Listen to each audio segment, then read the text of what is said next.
Pour les personnes qui me suivent depuis très longtemps, vous aviez peut-être vu mon défi 30 jours 30 films que j'avais fait à l'époque et dans lequel j'avais regardé, comme le nom l'indique, 30 films en 30 jours et à chaque fois donc j'avais fait une petite review pour le film que j'avais regardé. J'ai décidé pendant cette semaine de faire pareil, évidemment pas 30 films mais 7 films en 7 jours. J'ai fait une petite liste, j'ai mis 2 courts-métrages pour les jours où j'ai pas trop le temps parce que ça arrive. Et donc à chaque fois je vais regarder un film puis je viendrai vous en parler ici et ça vous fera une vidéo avec plein de recommandations de cinéma parce que je parle beaucoup de livres mais j'aime aussi énormément le cinéma.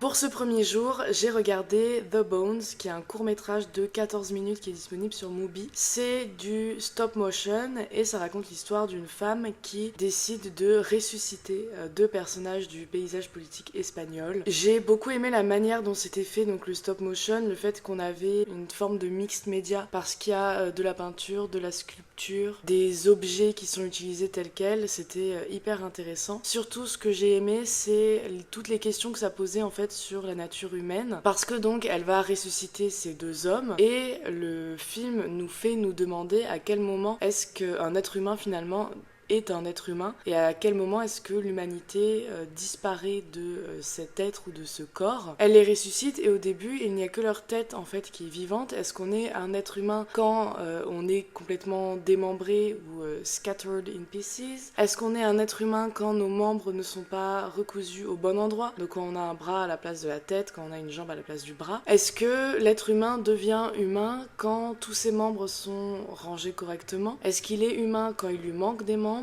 Est-ce qu'il est humain quand il n'a pas un cœur qui bat? Est-ce qu'on est humain quand on a des émotions? Est-ce qu'on est humain quand on est habillé? C'est toutes ces questions-là que ce film permet de poser en un quart d'heure. Et c'est ces questionnements-là que j'ai trouvé intéressants. Le film en soi n'est pas le meilleur film de l'univers, mais pour les questions qu'il pose et pour les sujets qu'il choisit de traiter, je trouve que c'est un film intéressant à regarder qui de toute façon ne vous prend pas beaucoup de temps. Il est disponible sur Mubi. J'ai un lien dans ma description qui vous donne un mois gratuit pour Mubi, donc si jamais vous n'avez pas de compte, profitez-en. Mubi, sans être un partenariat, malheureusement. Mubi, c'est vraiment ma plateforme de films préférée parce qu'on y trouve plein de petits films comme ça qui sont un peu des bijoux du cinéma qu'on ne rencontre pas autrement. Donc voilà, si jamais vous avez l'occasion, regardez ce court-métrage, dites-moi ce que vous en avez pensé et on se retrouve demain pour le deuxième film.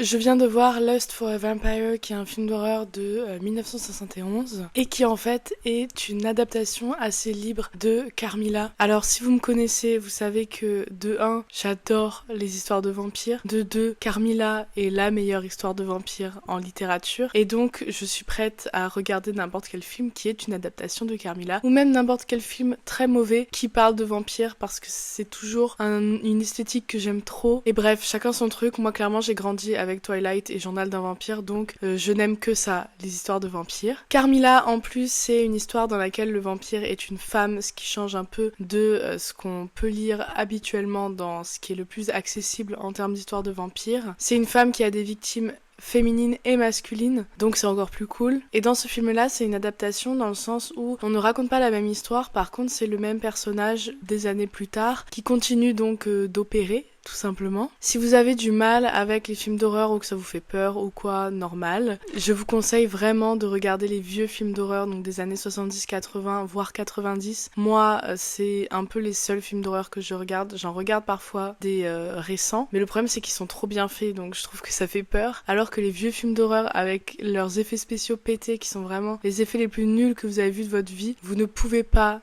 avoir peur. Et du coup j'adore regarder les vieux films d'horreur parce que c'est regarder un film d'horreur sans avoir la peur tout simplement. C'est-à-dire que vous pouvez regarder ce film à 22h et vous n'aurez pas peur de vous endormir ou de voir que sais-je, la dame blanche dans le miroir. Et donc ce que j'en ai pensé c'est que c'était très fun. C'est pas évidemment un film qui a inventé l'eau chaude, mais c'est divertissant. Je trouve que le film a une certaine longueur, dans le sens où je pensais qu'on était arrivé à la fin du film, mais on n'était qu'à la moitié. Mais en vrai, j'ai beaucoup aimé l'histoire, j'ai beaucoup aimé les personnages, j'ai beaucoup aimé le fait que les vampires sont tous habillés en noir et en rouge. Si vous aimez les histoires de vampires, vous allez aimer. Si vous aimez les femmes qui tuent au cinéma, ce qui est mon cas, vous allez aimer aussi. Vraiment, je vous le recommande si ça attise rien qu'un tout petit peu votre curiosité. Il est sur Canal+, si jamais vous voulez le voir. Et c'est tout ce que j'ai à dire à peu près sur ce film, qui n'est pas un grand film, donc j'ai pas de théorie intellectuelle à faire à partir de ça. Mais c'était vraiment fun et je vous recommande, si vous ne le faites pas, de regarder des vieux, voire des très vieux films. Moi j'aime beaucoup, je trouve que c'est hyper intéressant et j'adore voir la manière dont les films récents se sont construits à partir de ces films-là et quelle évolution il y a eu en fait dans le traitement de l'image. En 1970, vous aviez tout ce jeu de zoom sur les visages pour créer du suspense avec la musique hyper forte. Évidemment, ça marche pas sur nous, mais c'est trop intéressant, je trouve, de voir la manière dont c'est fait et les dispositifs qui étaient mis en place avec les moyens de l'époque pour faire ressentir quelque chose aux spectateurs. C'est tout pour aujourd'hui. Si vous ne l'avez pas lu, lisez Carmilla, évidemment, et on se retrouve demain pour un 3e film.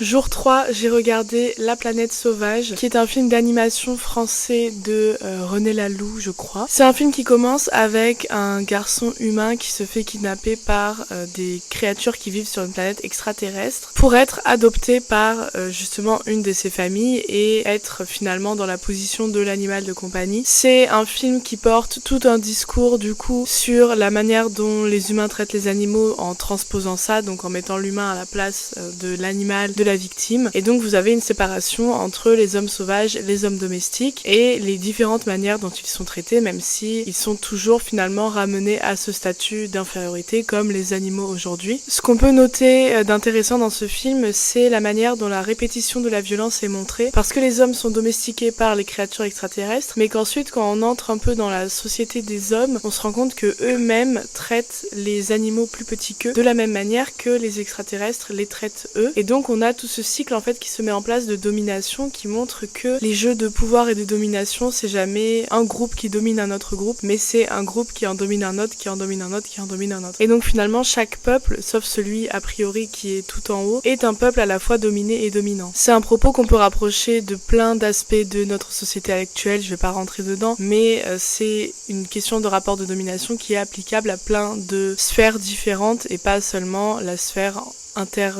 entre espèces. Le dernier élément dont je voulais parler, c'est le fait qu'on a à un moment donné la réalisation qui nous est donnée que le savoir c'est du pouvoir, que toute la puissance, tout le pouvoir d'un peuple va venir de son savoir, de son accès au savoir, de la diffusion du savoir. Ça c'est quelque chose aussi qu'on peut appliquer évidemment à la société d'aujourd'hui et à n'importe quelle caste entre guillemets de la société, puisque le savoir c'est toujours finalement ce qui est à la racine même des révolutions, des changements. Donner du savoir à un groupe de personnes, c'est leur donner une forme de pouvoir. C'est aussi pour ça qu'il y a tout un jeu de contrôle du savoir dans les dictatures, qu'il y a de la propagande, qu'il y a de l'embrigadement, parce que si vous enlevez le savoir à quelqu'un, vous lui enlevez forcément son pouvoir. C'est tout pour les questions que je voulais aborder par rapport à ce film. J'en ai pas beaucoup, j'ai pas particulièrement aimé. Je trouve pas que ce soit un film qui soit très bien fait dans sa construction narrative. Je trouve que c'est très lent et très long, et l'histoire selon moi est pas hyper bien construite. Au début ça ressemble un peu à des scénettes, donc en fait on part sur cette métaphore où l'homme est un animal domestique et donc on a des petites scénettes qui nous permettent de faire des rapprochements avec la manière dont nous on traite par exemple nos animaux domestiques, mais c'est pas très unitaire et ensuite ça devient encore un peu autre chose. Moi ça m'a pas trop plu. Après si ça vous intéresse évidemment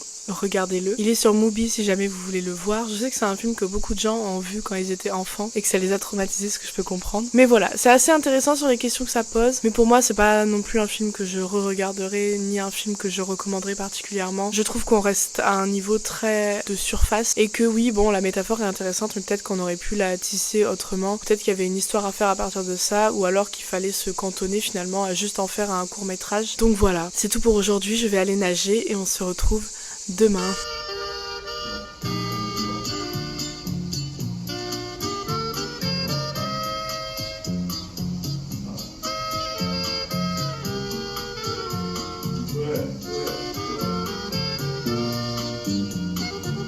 Yo solo quise querer Aujourd'hui, je me suis fait plaisir, j'ai regardé un court-métrage de Susan Pitt qui a fait le court-métrage intitulé Visitation, qui est dans mes films préférés de tous les temps, vraiment que j'adore. Je pense que j'en avais parlé quelque part. Elle a plein de courts-métrages à elle qui sont sur Mubi, et il y en avait un qui me faisait particulièrement envie, c'est Elle Doctor, parce que c'est sur un chirurgien qui opère ses patients en étant bourré. Et moi, ce qui me fascine vraiment, c'est à quel point les chirurgiens ou quelqu'un qui a devant lui un corps a du pouvoir, le fait qu'il puisse vraiment faire n'importe quoi avec votre corps. C'est peut-être aussi pour ça que je me suis toujours pas fait arracher les dents de sagesse, mais c'est une question vraiment qui me fascine, à quel point une personne peut avoir autant de pouvoir sur un corps. Et donc voilà, j'avais très envie de le regarder, j'ai adoré. Le seul point que j'ai pas trop aimé, c'est la fin, parce que c'est une fin qui ferme un peu le récit. J'aurais préféré que la fin soit plus ouverte. Si vous aimez William Burroughs, ce qui est mon cas, c'est vraiment exactement ça. Donc c'est vraiment Naked Lunch. Si c'était un court-métrage, j'adore,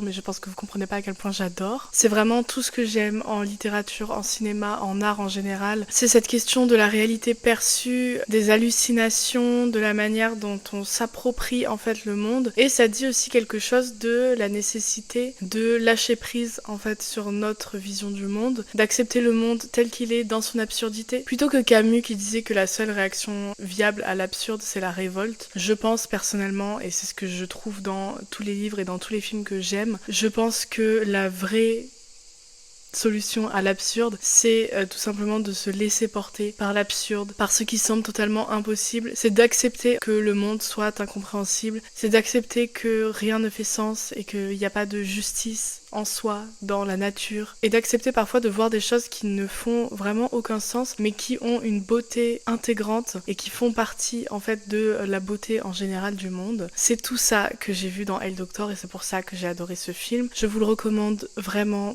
beaucoup. Ça dure une 20aine de minutes à peine, donc vous pouvez le regarder. C'est moins long qu'une vidéo de moi. Et voilà. Donc si vous le regardez, ce que vous allez faire évidemment, dites-moi dans les commentaires ce que vous en avez pensé. Moi, voilà, c'est vraiment tout ce que j'aime en art, c'est ce genre d'œuvre, que ce soit en littérature, en cinéma, en peinture, n'importe quoi, c'est vraiment ce genre exactement d'œuvre. Donc si jamais vous connaissez des œuvres qui entrent un peu dans cette catégorie, celle de William Burroughs, Susan Pitt, n'hésitez pas, je les regarderai ou je les lirai avec plaisir. J'ai vu 2 films d'horreur dont je vais vous parler tout de suite. Le premier, je suis allée le voir au cinéma, c'était l'avant-première de Maxine. Maxine, ça fait partie de la trilogie de Ty West où on a Pearl et X. Enfin, X est sorti avant Pearl. C'est une trilogie, mais vous pouvez voir les films en vrai dans n'importe quel ordre. Et ce sont des films d'horreur, mais qui jouent beaucoup avec les codes de l'horreur et qui sont vraiment fun à voir, je trouve. Le plus violent, je pense, en termes de gore, c'est vraiment X, donc si vous aimez pas le gore, commencez pas du tout par celui-là, vaut mieux pas. Je vous avais parlé brièvement de ces 2 films-là dans un coup de cœur, je crois, mais du coup, je suis allée voir le 3e, Maxine, au cinéma parce que j'avais trop hâte de voir la suite et ce qu'il avait fait avec ce personnage-là. Je trouve que c'était moins réussi que les 2 premiers, même si je les ai tous notés environ 3,5, donc en vrai ça change pas, mais avec le recul je trouve que Pearl est le plus réussi finalement. Enfin, Pearl est celui que je préfère pour le personnage qui est hyper intéressant, et X je trouve est le plus réussi dans sa réalisation et en termes donc de film d'horreur, mais en même temps c'est un film d'horreur vraiment slasher, donc ça se réussit plus facilement. Maxine, le problème que j'ai eu avec ça, hormis le fait que le personnage est super et que j'adore l'ambiance, faire quelque chose à Hollywood, c'est aussi plus de l'ordre de Scream, je pense, comme film d'horreur, donc c'est plus de la course-poursuite, une ambiance un peu malsaine, mais je trouve que le film est beaucoup moins pesant, mais vraiment beaucoup moins que Pearl et X. On n'a pas du tout cette tension, en tout cas moi je l'ai pas eu, parce que déjà dès le début on devine qui va être le grand méchant loup, et ensuite les premières morts ne sont pas montrées, du coup on n'est pas du tout dans cette ambiance vraiment pesante et effrayante, et on a plutôt envie que ça finisse vite pour que Maxine puisse arriver à son but tout simplement. Donc j'ai trouvé ça un peu dommage, surtout qu'il y avait plein de scènes qui avaient eu un gros potentiel, celle avec Lily Collins par exemple. Il y avait plein de choses qui auraient pu être mieux faites, je trouve. Du coup c'est un peu dommage parce que c'est vrai qu'en regardant les 3 films on finit par beaucoup s'attacher au personnage principal, et je m'attendais vraiment à quelque chose de tonitruant pour le dernier. Alors oui, on a toujours le même humour, enfin c'est toujours vraiment super à regarder. Si vous avez aimé les 2 premiers, vous allez aimer Maxine, mais je trouve que c'est un petit peu moins réussi et moins grandiloquent dans sa volonté de faire des films d'horreur vraiment rafraîchissants. Le deuxième film d'horreur que j'ai vu aujourd'hui, c'est un film d'horreur, mais c'est pas vraiment un film d'horreur, c'est Carrie de Brian De Palma, donc le Carrie originel, pas un remake. Je dis que c'est pas vraiment un film d'horreur parce que vraiment pour 90% du film, c'est pas du tout de l'horreur. Et même la fin, voilà, donc c'est un film d'horreur des années 70. Comme pour ce que je disais pour Lust for a Vampire, c'est les meilleurs films d'horreur à regarder parce qu'en fait c'est pas du tout effrayant. Carrie, je trouve que c'est le film le plus triste que j'ai vu de ma vie parce que vous suivez une fille qui est au lycée et qui a ses règles pour la première fois et en fait elle sait pas du tout ce que c'est parce qu'elle a une mère complètement matrixée par la religion chrétienne. Et en fait, ça vous brise vraiment le cœur de voir à quel point elle est maltraitée par ses camarades de classe. Et le film avance et vous savez qu'il va se passer quelque chose. Et si vous avez la scène iconique de Carrie en tête, ce qui était mon cas, vous savez que voilà. Mais j'ai beaucoup plus aimé que ce que je pensais du coup parce qu'en fait c'est vraiment pas un film d'horreur en soi et je trouve que c'est vraiment un film sur le fait d'être une femme. Il y a une scène au début, donc Carrie a ses règles pour la première fois et sa mère, la première réaction de sa mère c'est de lui lire le péché originel et la création d'Ève et je trouve que c'est vraiment hyper représentatif du vécu féminin et du fait de devenir adulte et de savoir que tout est de votre faute d'une certaine manière. Mais il y a vraiment la question de la faute qui est hyper liée avec la question du féminin, pas juste en général, pas juste dans la vie, pas juste dans l'art, mais vraiment partout. Et il y a ce fait que entrer dans la vie féminine, c'est entrer dans la faute et c'est ne plus jamais pouvoir en sortir. Et je trouve que ça, c'est très bien fait. J'ai beaucoup aimé aussi l'image, le traitement cinématographique, les couleurs, c'est onirique. C'est onirique pendant la scène du bal, mais pas que, c'est vraiment... Enfin, l'image, je trouve, est incroyable. On a ces blancs qui font vraiment onirique, on a vraiment l'impression d'être dans un rêve. Donc voilà, j'ai beaucoup aimé. Évidemment, il y a des choses à critiquer sur le male gaze. Dès la première scène, vous allez vous dire « Non mais c'est quoi cette merde ?» Mais je vous promets que le film vaut vraiment le coup. On peut critiquer la première scène de plein de manières différentes et je suis d'accord sur plein de choses, sur le fait que oui, c'est un regard masculin, mais je pense que la scène de la douche ajoute vraiment quelque chose parce qu'en fait on est vraiment dans ce moment où on va passer du corps enfant au corps adulte et on passe de la pureté à la faute et c'est un moment tendre en fait de Carrie avec elle-même, enfin elle est juste en train de se laver mais c'est un moment tendre, c'est le dernier moment qu'elle passe avec son corps d'enfant et à partir de là elle aura un rapport compliqué à son corps parce qu'elle aura cette chose qui lui rappelle qu'elle est une adulte entre guillemets parce qu'on n'est pas une adulte quand on a nos règles et qui lui rappelle que à partir de maintenant sa vie en fait va être la vie d'une femme et va être une vie compliquée et où elle sera finalement sans cesse ramenée à ce corps et au fait que ce corps fait ce qu'il veut sans qu'elle lui demande de faire quoi que ce soit. C'est vraiment super bien. J'ai adoré. Je vous le recommande à 1000% évidemment. On se retrouve demain pour le dernier film qui va être possiblement le meilleur film mais je sais pas parce que du coup j'ai vu Carrie mais possiblement un des meilleurs films de cette vidéo en tout cas. Vous verrez pourquoi. En attendant, si vous avez vu Carrie, dites-moi ce que vous en pensez aussi. Vraiment, la question du male gaze est à creuser et elle est hyper intéressante, mais je trouve vraiment, enfin, je sais pas ce que vous en pensez, mais je trouve que vraiment que pour la scène de la douche, moi, je pourrais pas critiquer. Geez, Agent Desmond, it's 3:30. Where are we gonna sleep? We're not. You and I are gonna get something to eat. Yes. I didn't realize so many hours had passed. Did you, Agent Desmond? You have your own MO, don't you, Agent Desmond?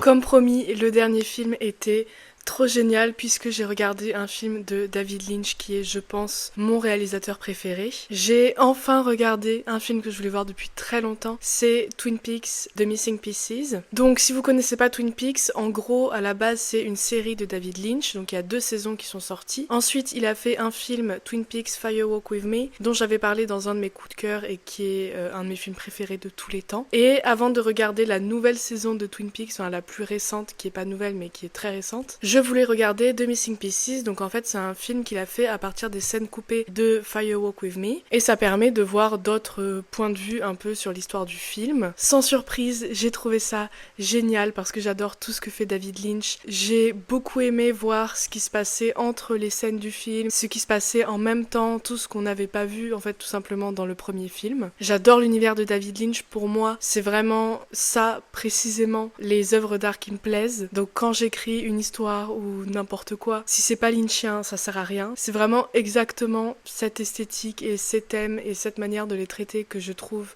parfait et passionnant en art. Donc dans Fire Walk With Me, vu qu'on suivait Laura Palmer dans ces 7 derniers jours, Laura Palmer c'est le nom du corps qui est trouvé au début de la série Twin Peaks, vraiment dans les 5 premières minutes. Donc la série s'ouvre comme une série policière, le film revient sur les 7 derniers jours de Laura Palmer, donc ce qu'elle a vécu avant. C'est un film vraiment très très fort sur le thème des violences sexuelles, des violences intrafamiliales. C'est vraiment lourd, donc je le recommande pas à tout le monde forcément. Ça parle de santé mentale, de dissociation, de détachement, ce genre de choses. Et donc dans The Missing Pieces, vous avez des morceaux de ces 7 derniers jours, des morceaux de l'enquête qui a précédé, des morceaux de ce qui s'est passé à la fin de la 2e saison de Twin Peaks. Donc on voit un peu ce qui se passe après. Et j'ai adoré. Évidemment, j'ai pas grand chose à en dire parce que c'est génial et que j'ai pas envie de vous dire ce qui se passe parce que j'ai envie que vous regardiez la série et le film avant. Mais voilà, si jamais vous voulez voir la série, elle est sur Canal+, je vous la recommande vraiment beaucoup. Surtout, a priori, si vous avez cliqué sur cette vidéo, c'est que soit vous m'adorez, soit vous aimez les films un peu bizarres, les séries comme ça avec des ambiances étranges où on sait pas trop ce qui se passe, c'est-à-dire tout simplement mes goûts. Donc si vous avez les mêmes goûts que moi, je vous recommande vraiment de regarder la série Twin Peaks, ensuite de regarder les 2 films. Et je vais commencer du coup la 3e saison de Twin Peaks maintenant que j'ai vu les 2 films, parce que je voulais voir dans l'ordre chronologique et que connaissant David Lynch, il faut avoir les refs. Donc si jamais vous regardez Twin Peaks, venez me dire ce que vous en avez pensé. Et en attendant, c'est tout pour cette vidéo. J'espère que vous avez plein de recommandations qui vous intéressent. Si vous avez déjà vu ces films, dites-moi ce que vous en pensez dans les commentaires. Et si vous voulez un peu plus de vidéos comme ça avec des recommandations de cinéma, dites-le moi, ça me fait très plaisir de le faire. Ça change un petit peu des livres et j'aime beaucoup aussi parler de cinéma. Donc c'est tout pour aujourd'hui et je vous retrouve la semaine prochaine dans une nouvelle vidéo.